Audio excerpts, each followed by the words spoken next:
What makes someone financially successful? Why are some people so wealthy while others literally struggle from paycheck to paycheck? While I was writing my book, I had to ask myself this question. And I realized the only difference between the rich and the poor are habits. And I was able to distill all the bad ones into these 8 habits that are keeping you poor. The first habit is the status chaser.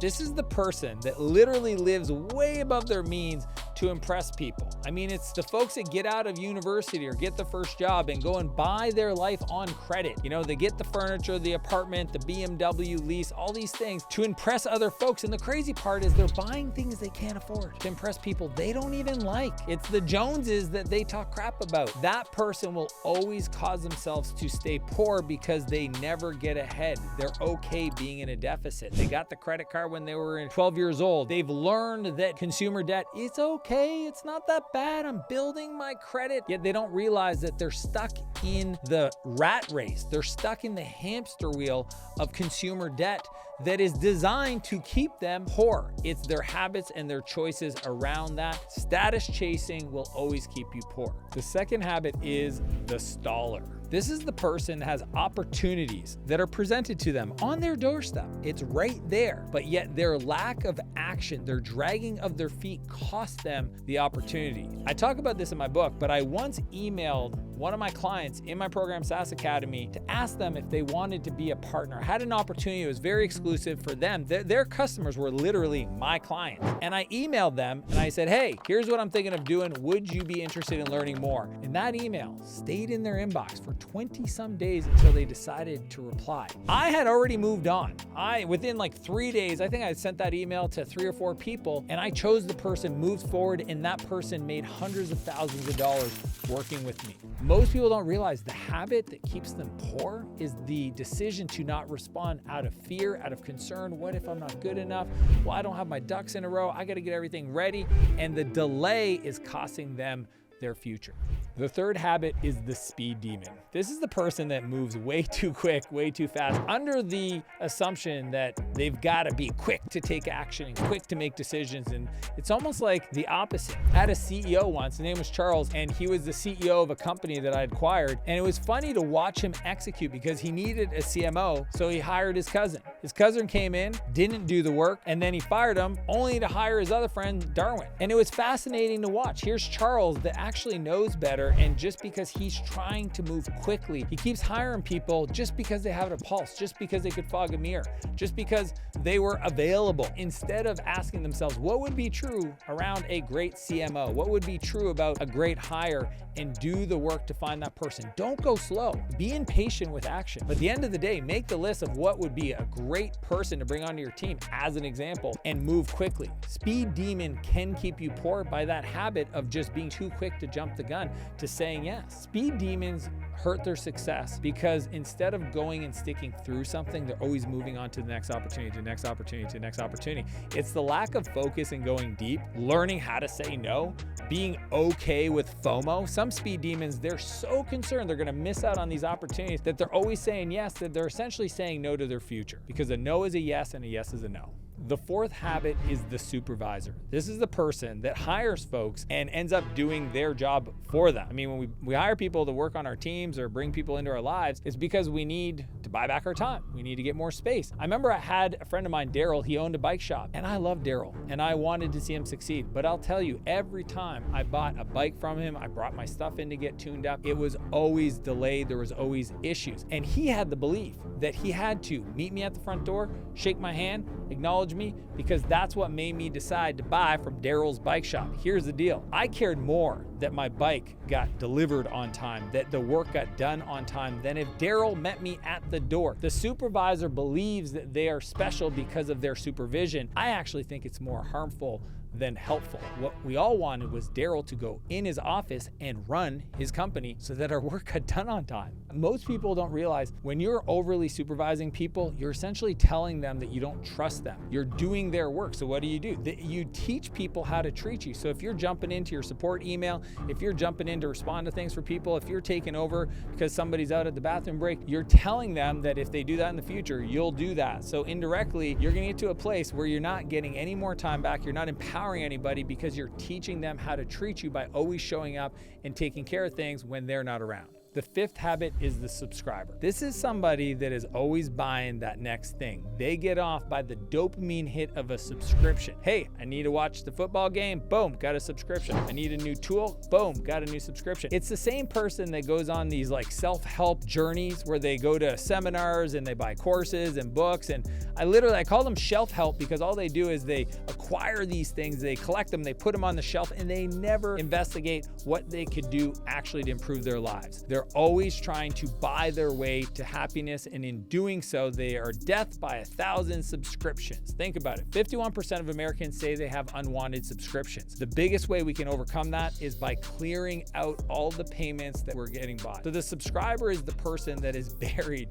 by expenses. They don't even realize they creep up. They're the $8 subscription here, the $4 subscription there, the $20 subscription there, and they think, well, I need these things for my life to work. You got to make a list of them, clean them up, get them out, stop being the person that keeps running to buying stuff, to thinking that next thing is going to be the savior to your life. I think most people don't realize that in purchasing things, the subscription, you don't realize that there is anxiety of just having objects. Most people create a lot of pain in their lives trying to move things around their life. My dad, when I was younger, he literally had these bins where he collected stuff. And I watched him several times a year move pins from one shed to another shed, from the basement to the attic. Like, he could not throw stuff away. He could not cancel a subscription because he felt like he would miss out on something.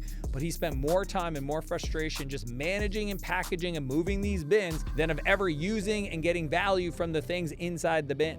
The sixth habit is the saver, and it's the opposite of the subscriber, because the subscriber is always buying stuff to try to fix problems in their business, but not ever having the time to actually use the thing they're buying. The saver refuses to spend money to fix core problems unless they can 100% correlate a 10x ROI. See, the reason why rich get richer is because they look for opportunities to invest. Poor people stay poor because they look for things to buy. Oftentimes, the saver doesn't realize that their desire to save money is essentially creating a habit where they're making decisions to not spend money, so they're not investing in themselves or their business to grow. I remember one time I had a buddy reach out because he had heard that we built one of the most successful coaching organizations in the world and wanted to know, how do we do it? At the time, I think they were doing about $2 million in revenue. They had a mastermind, and he was going to shut it down because he couldn't figure out a way to do it where it was fun. So I recommended a person. This is the guy that I hired that taught me the framework to show me how to do this. And I talk about it in my book because I thought it was crazy, because I said, hey, here's the guy. Do you want an intro? And he asked me, well, how much does he cost? I don't know. Honestly, I don't remember. I know it wasn't that much because it wasn't that jarring, but you have a $2 million a year business and this is the guy that's got the answer, just hire him. He's like, well, is it like 5K or 10K? I said, it's probably around like a 10K thing, but it will solve your problem. It'll never be an issue. And his response was, does he have a book? I don't know if he has a book, but a $20 book is not your answer. You need to invest in the solution so that you don't shut down this thing that was probably doing $600,000 a year in profit for him. He was literally going to shut down a $2 million a year business, $600,000 in profit, because he wasn't willing to spend $10,000. The saver doesn't realize that those decisions are the things that are keeping them from growing and not being poor. The seventh habit is the self-medicator. And I gotta be honest, this story I'm about to share with you, I'm ashamed of. Back in the day, it was 2005, I was doing some work for Yale University. And back then, I was a drinker. Anytime I wanted to celebrate or let loose, I would go and I'd have some drinks. And while I was working on site, I decided to go have this beautiful meal at a sushi restaurant. I'm consulting, I've got an expense account, and I go and I enjoy myself to the nth degree. Sake, bomb, things start flowing, I make some friends, all of a sudden we go right till the restaurant shuts down. The next morning, I was so hungover, I was so sick that I called in and I said that I got food poisoning. Now everybody knew because I was telling everybody the day before that I was going to this sushi place, and unfortunately everybody thought that restaurant made me sick, and the truth is I was hungover. I was still drunk.